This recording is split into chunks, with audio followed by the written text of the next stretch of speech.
Road Rage by Ruth Brendel. Read by Christopher Ravenscroft. Wexford was walking in Framhurst Greatwood for the last time. That was how he put it to himself. He had walked there for years, all his life, and walked as well as ever. Not he, but the wood would change. The wood would scarcely be there. Salisbury Hill would scarcely be there, or Stringfield Marsh and the River Breed. Nothing would happen yet.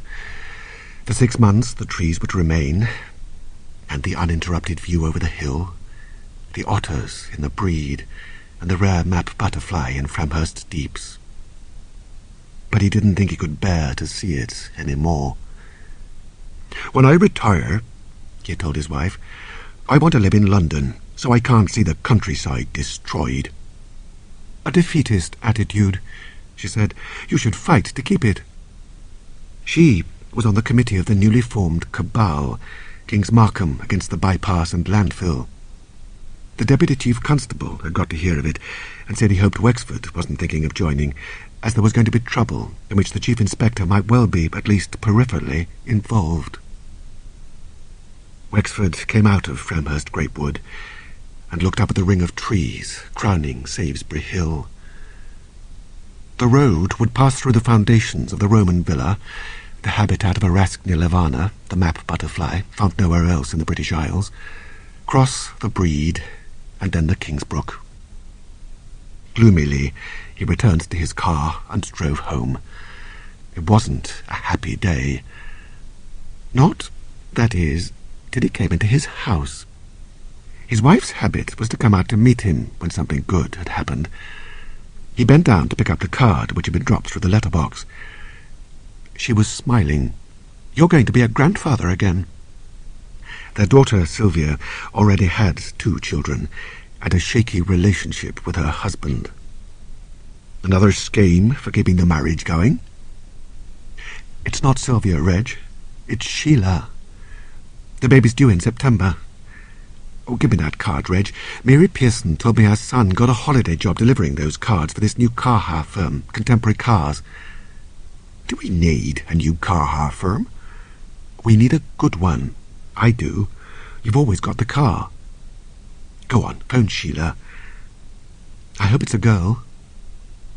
"I don't care what it is," said Wexford, and he began dialing his daughter's number. The route planned for the King's Markham bypass was to begin at the arterial road north of Stourton, cut across Framhurst Heath, enter the valley at the foot of Salisbury Hill, and rejoin the main road north of Pomfret. Cheriton Forest to be avoided, and the remains of the Roman villa just circumvented. Probably the first remark on the subject to appear in a newspaper was made by Norman Simpson Smith of the British Council for Archaeology. "The Highways Agency says this road will pass through the periphery of the villa," he said. "This is like saying an access road being built in London would only cause minor damage to Westminster Abbey." Until then, the protest had simply taken the form of representation by the usual bodies at the inquiry, held jointly by the Department of Transport and the Environment. But after the Simpson-Smith comment, the environmental groups sent representatives to look at the site. Marigold Lambourne of the Royal Society of Entomologists was there on behalf of the map butterfly. "Arasknia is found solely in the British Isles on Framhurst Heath. If this bypass is built, there will soon be none." A woman wearing a sandwich board with "No, no, no to rape of Salisbury" painted on it appeared on the hill when the tree fellers moved in. She took off the sandwich board and revealed herself entirely naked. The foreman called the police on his mobile. Thus, the woman got her photograph, wrapped by then in a policeman's jacket, in all the national newspapers. That was when the tree people came. They drove steel bolts into tree trunks at a height calculated to buckle a chainsaw when felling began. Then they began building themselves dwellings in the tops of beeches and oaks. That was June, and the site of the first of the tree camps at Salisbury Deeps. Wexford had broken his resolution not to go back to Framhurst Greatwood. The first time he went was to watch wildlife experts building new badger sets in the heart of the wood. The second time was after the tree fellers refused to endanger their lives using chainsaws on trees whose trunks had been embedded with nails. Towards the end of the month, the British Society of Lepidopterists created a new feeding ground for Arasknia on the western side of Pomfret Monachorum. The badger movers, in opening and sealing up a set that if it remained in occupation would have been in the direct path of the new bypass, first had to cut away a dense mass of brambles. They lifted the cut mass and found something lying beneath that made them recoil. What they found was the badly decomposed body of a young girl. Kingsmarkham police had no real doubts as to who this was, but they made no announcement of their guess as to identity. It was the newspapers and television who named her as Ulrika Ranker, the missing German hitchhiker. She had been 19, the only daughter of a lawyer and a teacher from Wiesbaden, and she had come to England in the previous April to spend Easter at the home of a girlfriend in Aylesbury. Her parents had supplied her with enough money for a return ticket to Heathrow and her train fare. Ulrika had hitched across France and taken a ferry to Dover. That much was known. "I need the money for prohibited substances," Wexford had said at the time. It seemed he was right, for on the girl's body were 25 amphetamine tablets. The man who had raped and strangled her either had not recognized the tablets or had no use for them. The money, which she carried on her, in notes, all £500 of it, was gone. Framhurst Copses had not previously been searched. There was no reason to suppose that Ulrika had passed this way. But immediately the identity of the dead girl was announced, William Dixon, the licensee of a public house named the Brigadier, phoned the police with information. Once he had seen the photographs of Ulrika Ranker in the Kingsmarkham Courier, he recognized her as the girl who had come into his saloon bar in early April. "It was just before closing time, on Wednesday, April the 3rd, Dixon said when the two policemen came in. "Why didn't you say so before, when she went missing?" said Inspector Mike Burden. "Her picture was all over the papers then, and the TV." "I only look at the local," said Dixon. "All I ever see on the telly is sport." "But you recognized her as soon as you saw her in the Courier?" "Nice-looking chick she was." Dixon grinned. She had come into the bar at about 10:20, a blonde girl dressed in black, with some sort of jacket and a big shoulder bag. How could he remember so well after nearly 3 months? "I've got a photo, haven't I?" "You what?" said Detective Sergeant Vine. "There was a hen party going on," said Dixon. "Girl getting married. She asked the wife to take their picture and handed her this camera. Just as the wife took their picture, this German girl came in. So she's in the picture." "And you've got a copy of this photograph?" "The girl, the bride, sent us a copy. You can see it if you want." "Oh, yes, we want," said Burden.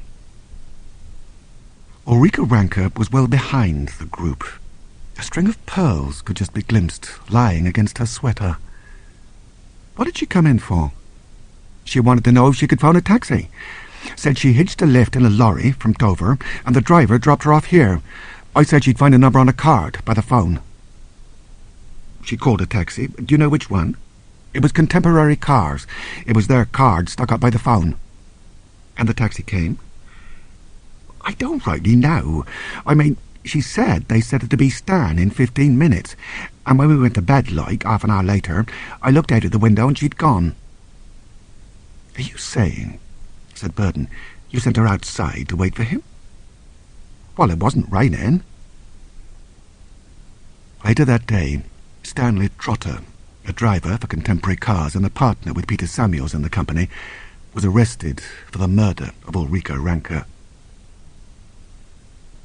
Sheila Wexford intended to have her baby at home. Wexford would have liked her to go into the world's best obstetrics hospital some 4 weeks before the birth was due. That, at any rate, was what Dora said his preference would be. You'll go up and be with her, won't you? Said Wexford. I'll certainly go after the baby's born. Sheila lived in London with the father of her child, an actor called Peter Curzon, in a mews off Welbeck Street. The baby would be born there. Contemporary Cars was housed in an old mobile home on an otherwise empty litter-strewn lot in Station Road. It was in these trailer-like offices that Burton first interviewed Stanley Trotter. At first, Trotter denied all knowledge of Ulrika Ranker. He eventually recalled taking Ulrika's phone call, but not driving out to the Brigadier. He had intended to do that himself, he said, but passed the job on to one of the other drivers, Robert Barrett. Barrett had no recollection of his movements on the night of April the 3rd, but he was sure of one thing. He had never, in the 5 months he had worked for Contemporary Cars, picked up a fare from the Brigadier. Burton asked Stanley Trotter to come to Kings Markham police station. By then he had discovered that Trotter had form for assault and robbery. He had punched a young woman in the face, knocked her to the ground, and taken her handbag. Trotter had gone to prison. It was enough for Burton. He had got Trotter to confess that he did, in fact, drive out to the Brigadier at 10:45 on April the 3rd. He reached the pub just before 11, but the fare wasn't waiting there. At this point, Trotter demanded a lawyer. A sharp young solicitor arrived promptly. They went on questioning Trotter. The solicitor interrupted everything by incessantly asking how long they intended to keep Trotter, and finally asked if he was going to be charged.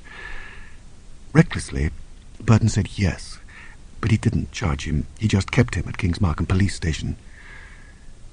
When Wexford got to hear of it, he was dubious about the whole thing.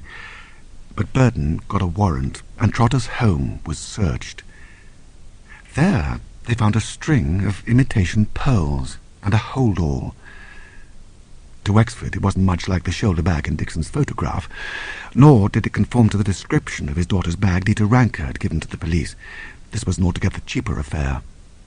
The Rankers were comfortably off, and Ulrika had wanted for nothing. Her pearls were a cultured string for which her parents had paid the equivalent of £1,300. That poor father will have to look at the bag. He's still in the country for the inquest. Wexford didn't want to pursue the subject. "I'm told the Department of Transport are applying to the High Court for leave to evict the tree people. And there's a big demonstration tomorrow. Cabal and the rest. They'll still build the bypass." Burton succeeded in getting an extension of 12 hours to the time he was allowed to keep Trotter. "You haven't any evidence, Mike," Wexford said. "All you have are his previous convictions and the fact that he went to the Brigadier and, finding no one there, turned round and went home again." Burton said coldly, "I know he's guilty. He killed her for that string of pearls and for the £500 she was carrying." Dieter Ranker came to Kings Markham 2 hours before Burton's extension was up. Ulrika's father rejected the hold-all after a cursory glance. The cheap pearl necklace provoked an outburst of anger. He shouted at Barry Vine, then apologized, then wept. "You will now allow my client to go," said the solicitor. Burton had no choice. "He's got off scot-free," he said to Wexford, "and I know he killed her." "You'll have to bear it," said Wexford. The next day, something over 500 people marched through the town, heading for the site that would be the start of the new bypass. Wexford, who watched the march from his office window, noted some newcomers. Their banners proclaimed them as members of Species. At their head marched a commanding figure. He was tall, at least as tall as Wexford himself, and he exceeded 6 feet by a good 3 inches. This man, whose head was shaved, wore a great cloak of a pale sand colour, and his feet were bare. 3 days later, eviction notices were issued on people living in the 4 camps on the bypass route. It was August, and the tree felling had resumed when the masked raiders came into Kings Markham by night and made their onslaught on the premises of Concreation, the firm who were building the bypass. They invaded the building, smashing windows, computers, fax machines, phones and copiers. The police got there very quickly, but while arrests were being made, another group had occupied the headquarters of Kings Markham Borough Council. A third rampaged about destroying high street shops. The King's Markham Courier carried a statement from a man called Conrad Tarling to the effect that desperate situations called for desperate measures. Tarling described himself as King of the Wood and the leader of species. Wexford recognized him from the picture as the cloaked man who had marched in the procession. One of the tree houses in the camp at Elder Ditches caught fire on a hot afternoon towards the end of the month. The tree house and the tree were both destroyed. "These people," said Burton to Wexford, "destroy more of the environment than they save." "One tree? You're ridiculous." "Being right often seems ridiculous at first," said Burton sententiously. "How's Sheila?" "She's fine. The baby's due in 3 weeks. One of her friends has joined the protest. Geoffrey Godwin. He's an actor. Owns the Weir Theatre." "That converted mill at Stringfield?" "He's got the Weir to stage a protest play, opening next week. It's called Extinction." "Sounds a bundle of laughs," said Burton. Wexford had been mildly worried for 6 months, imagining the icy emptiness if Sheila should die in childbirth. But he knew the anxiety he suffered would be nothing to what he would suffer when Sheila's due date arrived, the 4th of September.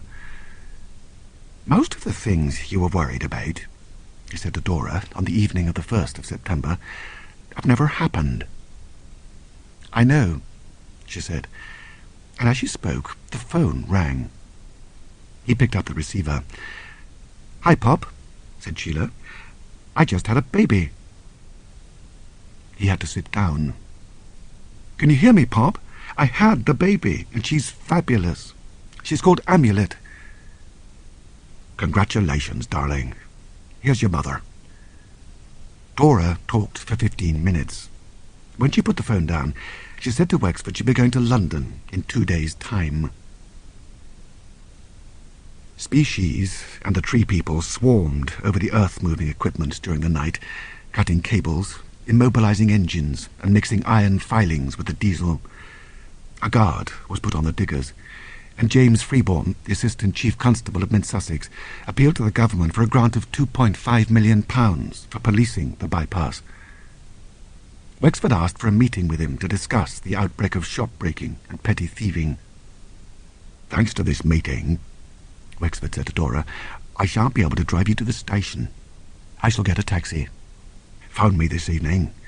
I want to hear all about this child." He left the house at 9 for his meeting. Before he went, he meant to tell Dora not to phone contemporary cars. He didn't care for the idea of Stanley Trotter driving his wife. The meeting ended without any firm policy being agreed, but his presence seemed to put ideas into Freeborn's head. Perhaps he would like to accompany the Assistant Chief Constable on a tour of the conservation sites, with representatives of Friends of the Earth, Cabal, and the British Society of Entomologists. Of course, he said he would come. He hadn't much choice. He was thinking about this when the call came into King's Markham Police Station from Contemporary Cars, Peter Samuels. It was a little after noon. He had come back to the offices to find his receptionist bound and gagged and tied to a chair, the place turned over and the petty cash stolen. Barry Vine went down there with Detective Constable Lynn Fancourt. Samuel was standing on the steps. Tanya Payne, whose job it was to answer the phones, sat on the pull-down bed, rubbing her wrists. The cord that tied her had been tightly bound round wrists and ankles. A pair of tights had been used as a gag, and another to blindfold her. She was frightened and shaken, a young woman in her early 20s. "I was driving back from Gatwick," Samuel said. "Couldn't make out why I hadn't had a call from Tanya here. I thought maybe the phone was down, so I came back here." "All right, sir," said Vine. "Let's hear from Miss Payne. Just one man, was it?" "There was 2, said Tanya. "They had black hoods on, with holes for their eyes and mouth, and one of them had a gun." "You sure of that?" "Of course I'm sure. They made me sit in that chair and tied me up." "What time would that have been?" 10:15, about. Then they shut that door on me. I heard the phone ring a few times. They was here a good while. The room where they were had originally been the bedroom of the mobile home. With both interior doors shut, not much of what was going on in the office could have been heard by a gagged and blindfolded woman shut in the bedroom. Vine looked around. There was no safe. "We don't need a safe," said Samuel. "Twice a day I bank the take-ins." "So what was in the petty cash box?" £3.42, said Tanya. They had taken it, but had they been looking for something else? A drawer had been pulled out, and a book of receipt stubs was on the floor. But policemen get to know when a place has been made to look as if it has been ransacked. The two men had come for something contemporary cars had, but, as Vine said to Lynn on the way back to the police station, it wasn't £3.42. What were they doing, then, after they left her tied up in there? "I don't know," said Vine. When Burden heard of it, he immediately seized on the fact that one of the contemporary car's drivers was Stanley Trotter. He could even have been one of the intruders. Burden went down to Station Road, accompanied by Lynn Fancourt. Trotter was in the kitchen area, eating a hamburger. "Where were you between 10 and midday?" said Burden. "The station trade," said Trotter. "And when that come to an end after 10:19, I got a call to go to 15 Master Street, Pomfret, which I took to the station. I picked up a fare as I was waiting and drove them to Stourton. What then? I come back here." "I'd like the name of the fare you picked up in Pomfret." "I don't know his name. Tanya said go to 15 Master Street, and that's what I'd done." Burden asked Tanya for the fare's name. She looked at him blankly. "I'd have to write them down." "So you've no idea how many calls come in, or from whom?" "I never said that. I know how many. I jot it down." She showed him a sheet of paper on which 30 or 40 dashes had been made. "Where did you take the fare in Stourton?" Burden asked Trotter. "Oval Road, 5 or 7. You'll remember me, and so will a Pomfret chap." Burden asked Tanya if there was any chance that she might have known either of the intruders. Only one of them had spoken, and she didn't know his voice. The other one had said nothing.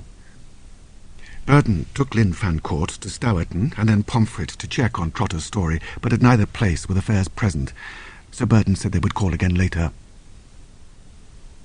On the way back to King's Markham, they passed Wexford, who was driving himself to his meeting with the Deputy Chief Constable and the Conservationists.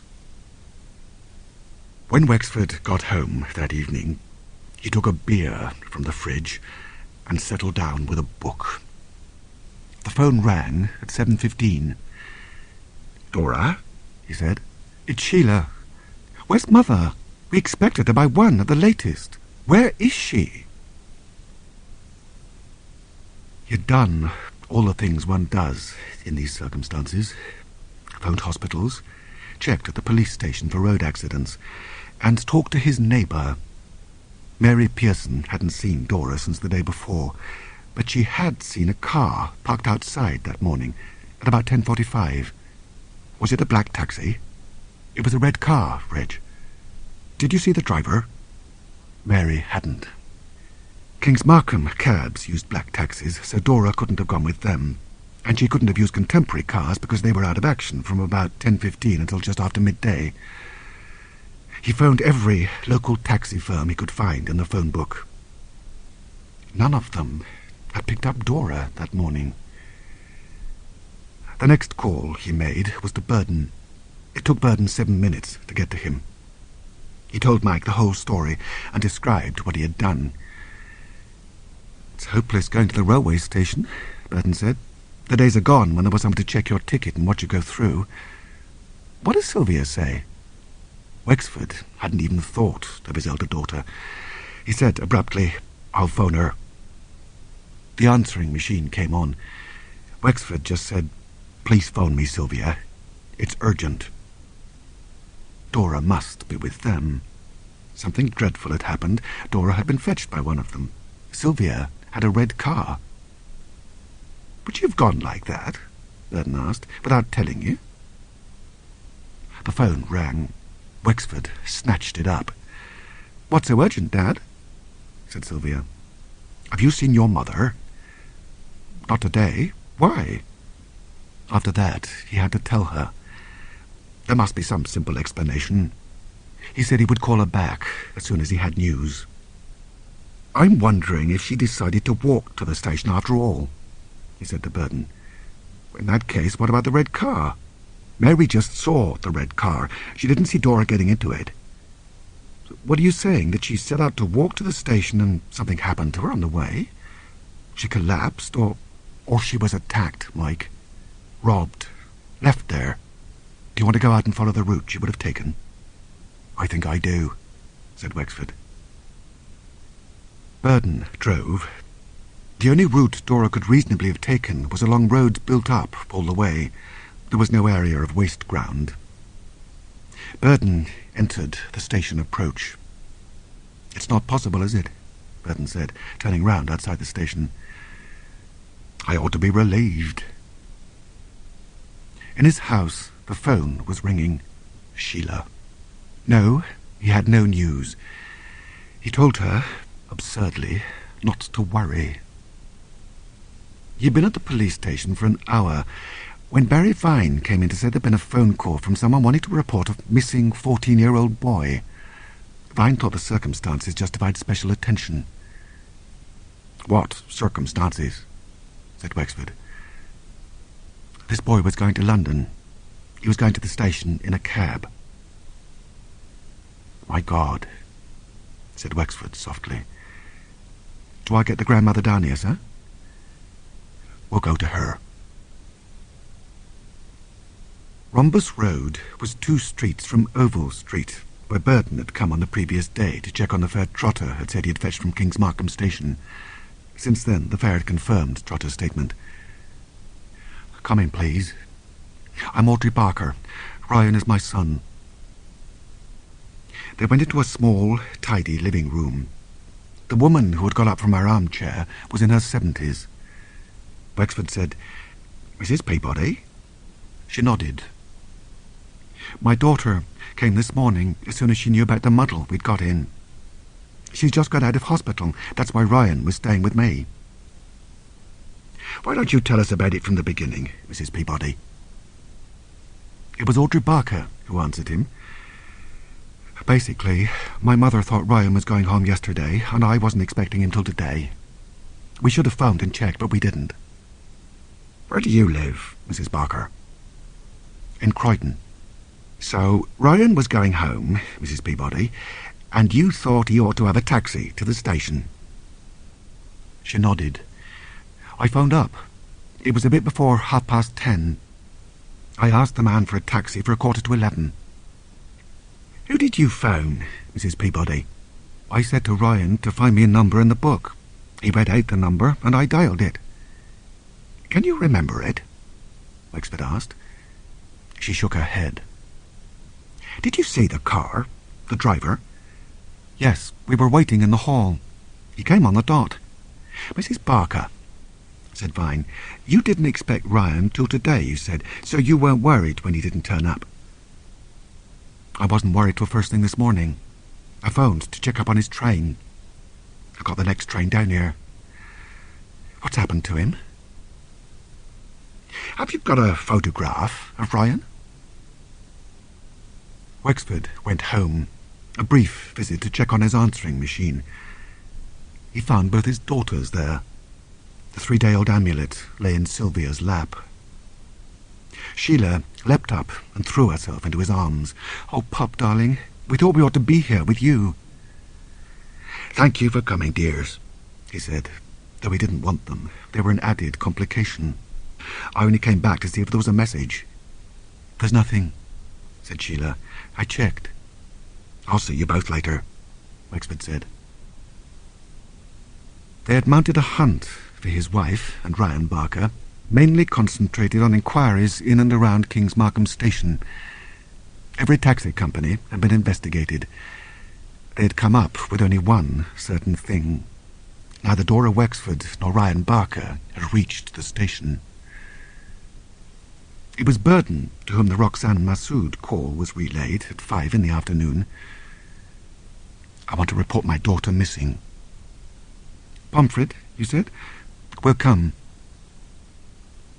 The woman who answered the door was in her early 40s. "Mrs. Massoud?" "Come in.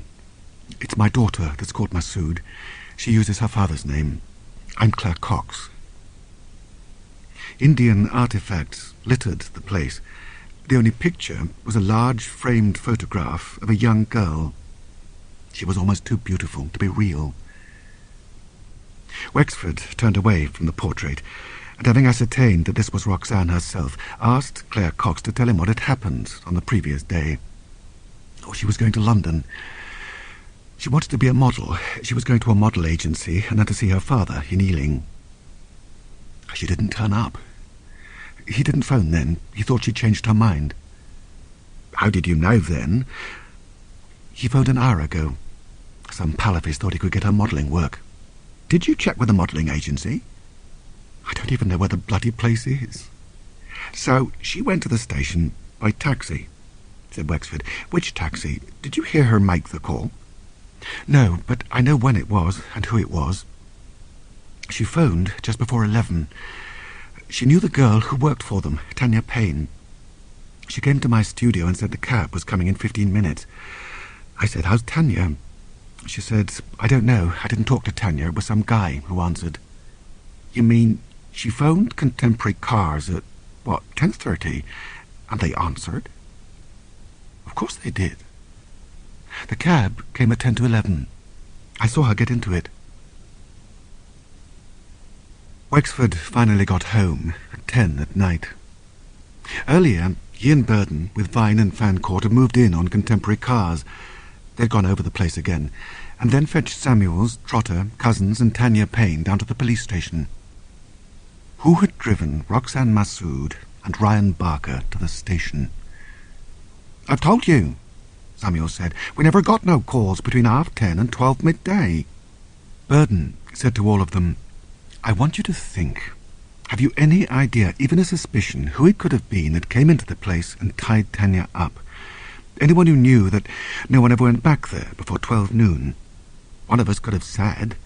One of us only has to say we're busy. None of us goes back to the office before 12. After this, they were allowed to go home, and Vine, with Lynn Fancourt and Pemberton, started house-to-house inquiries in the vicinity of King's Markham Station. Wexford went to bed, then got up again when all was quiet. He thought of the Contemporary Cars business, knowing now for certain what had happened. The two men, with accomplices, were arranging the taking of hostages. They'd immobilized Tanya in order to have uninterrupted access to the phones. Very likely they weren't particular as to who their hostages were. And then what? Ryan Barker might not have been too sure of the way to the station. His driver might have taken him almost anywhere within, say, a 5-mile radius before he realized. But Roxanne would have known within 5 minutes, and Dora much sooner. Wexford didn't think his wife would simply have accepted. She'd have tried to do something. They must have taken steps to guard against such an eventuality. An accomplice waiting at, say, a red traffic light, halt sign, road junction. Then the rear door is opened. The accomplice enters. Another of those replica guns brandished. Yes, that was how it was done. But why? There must be hostages, surely. With the coming of the dawn, the Under-Sheriff for Mid-Sussex, Timothy Jordan, moved in on the Salisbury Deep's camp with his bailiffs. Its occupants had been served with eviction notices some time before.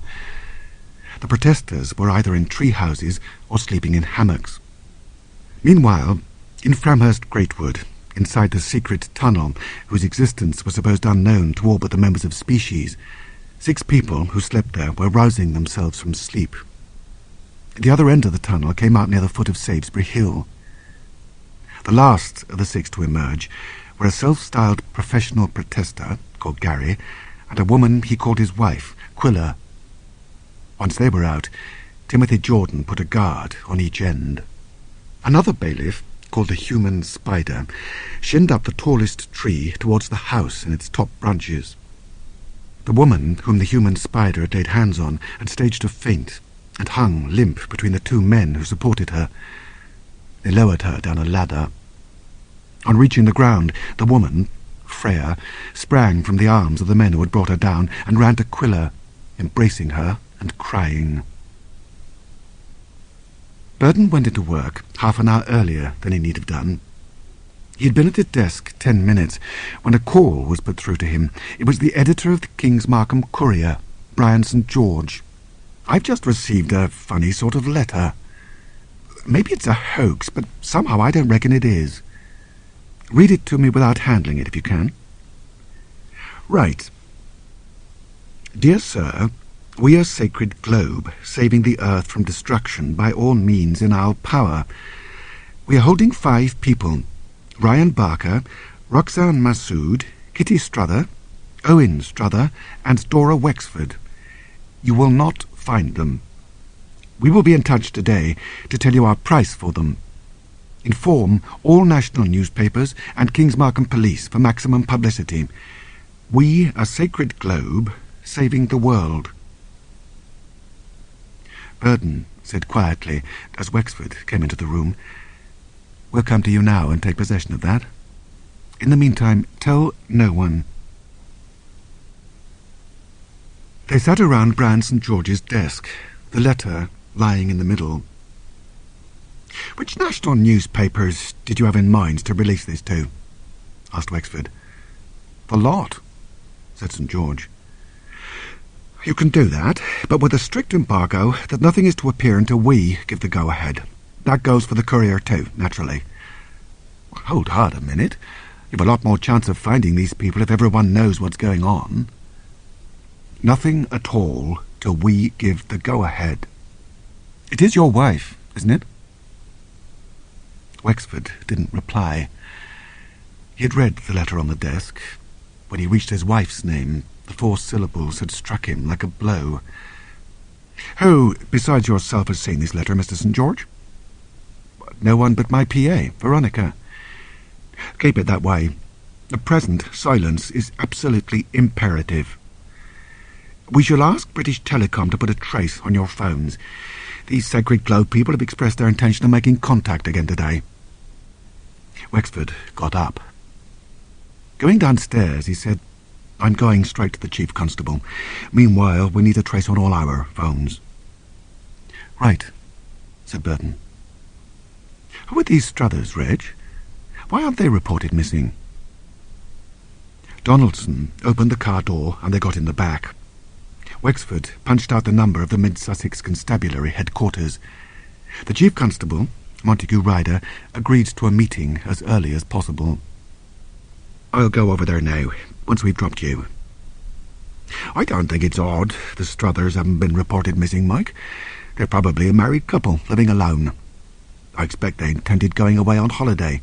If they left an empty house behind them, who would know they were missing? What is odd is that there were 2 of them, and one of those 2 is a man." "You mean it's harder to abduct such people than... well, one on his own?" "Yes. Maybe he's an elderly man. I'll have them checked out. Are we going to say anything about this to the boy's mother and the girl's mother?" "Not yet." Wexford got out of the car and went into the police station. There he looked up Struther in the phone directory. There was only one: OK Struther, Salisbury House, Markinch Lane, Framhurst. He punched out the number. 4 double rings, and then one of those damned answering machines. A man's voice, certainly not young. Burton thought it worth a try to leave a message asking whoever might be there to contact King's Markham Police. Then he got onto British Telecom. At police headquarters, Wexford was conducted to the Chief Constable's office. Montague Ryder got up and came to Wexford with outstretched hand. "I've been talking on the phone with Mike Burton," he said. "I think he's pretty well filled me in. You did right to hesitate, but we must tell those parents at once. This is a bad business about your wife. Wexford nodded. Yes, sir. The Sacred Globe people will make contact again today. How or where, we don't know. You were right to embargo newspaper coverage. I shall set up a meeting with newspaper representatives for later today, but I'll do that. I shan't need you at that. Wexford hesitated, then said, I hardly suppose you're going to need me at all, are you, sir? I mean, you won't want me on this case. You mean, of course, that I take you off because of your wife's involvement. In other cases, that would be so, but I can't here. We'll call in the Regional Crime Squad, but even so, I don't have enough senior officers to dispense with you. I need you to lead this investigation. Burden was going to take Karen Malahide and go to Salisbury House, home of the Struthers. If his message had been received, it hadn't been answered. Karen Malahide looked like a dedicated police officer. She had been promoted to detective sergeant the previous year. She was an excellent driver, and it was she who drove the two of them. The village of Framhurst would be the most badly affected of all conurbations in the King's Markham neighbourhood. No one was sure how much of the new bypass would be visible from the houses which lined the village street, but there was no doubt about the coming destruction of the view from Salisbury Hill to which the street led. They found the house with difficulty. It was concealed in shrubbery and tall trees and was invisible from the road. Its nearest neighbour was a cottage on the outskirts of Framhurst village. Interesting, said Burden. I wonder if Sacred Globe had problems finding the place. The Struthers would probably give directions over the phone.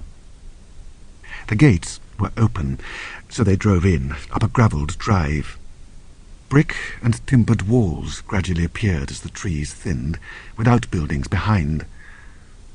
They were approaching the front door when a man came round the side of the house. He glanced at Burden, curled his lip at Karen, and said, with a plummy drawl, "Who are you?" Burden said, "Police," and produced his warrant card. The man, who was in his mid-20s, said to Karen, "Have you got one too?" "Detective Sergeant Malahide," she snapped, and put her card in his face. He stepped back a little. He was tall, well-built. "All right," he said. "What have I done?" "Mr. Strother, isn't it? The son of Owen and Kitty Strother?" Strother pushed open the front door. "Has something happened to my parents?" Burden and Karen followed him into the house. "Do you live here, Mr. Strother?" asked Burden. "No." "May I know where you do live?" "London, Fitzharding Mews, West 1. "Then I suppose you're here to take care of the house while your parents are away on holiday." That did surprise him. "Something like that?" "You were here yesterday morning," said Karen, "when a driver from Contemporary Cars came to collect your parents and drive them to King's Markham Station?" "Gatwick Airport, actually. Yes, why?" "Where were they going?" "You mean, where are they now?" "Florence. If you make a phone call to their hotel, you will find they are not there. Your parents are missing." "I do not believe this." "It is true, Mr. Strother. May I know your first name?" "Andrew. Andrew Owen Kinglake Strother." "You do know where your parents are staying?" "Certainly I do. Now, you've had your say. I'd like your space." Burden decided to give up. He was under no obligation to make this man believe in his parents' abduction. As they entered the hall once more, a girl came down the staircase, followed by a German shepherd dog. She was about Andrew Strother's age. "Cops," said Andrew. "You're kidding." "No, but don't ask." Burden and Karen let themselves out. Burden made no comment, and Karen drove in silence. They found a parking space almost outside Claire Cox's cottage and tucked in behind a black Jaguar. Its owner opened the door to them. I'm Roxanne's father, Hassi Massoud. Please, come in. We'd like to see Miss Cox, said Karen. I'll fetch her. You've no news of my daughter, I suppose? Burden said nothing. I'm not staying here. I'm staying at the King's Markham Post House. My wife and children will be joining me today. Miss Cox, please, Mr. Massoud. Of course. Claire Cox was a pitiful sight. Karen told them what had happened, the bare facts. Abducted, said Massoud, along with 4 others. At the moment, we don't know any more. We'd like to have a trace put on your telephone. These abductors could phone here. We don't know where or when the phone call will come, but yes, they may. Quietly, Burden explained how important it was to have their silence. No one must be told. He gave the same injunction to Audrey Barker and her mother. They, too, were asked for permission to have their phone monitored.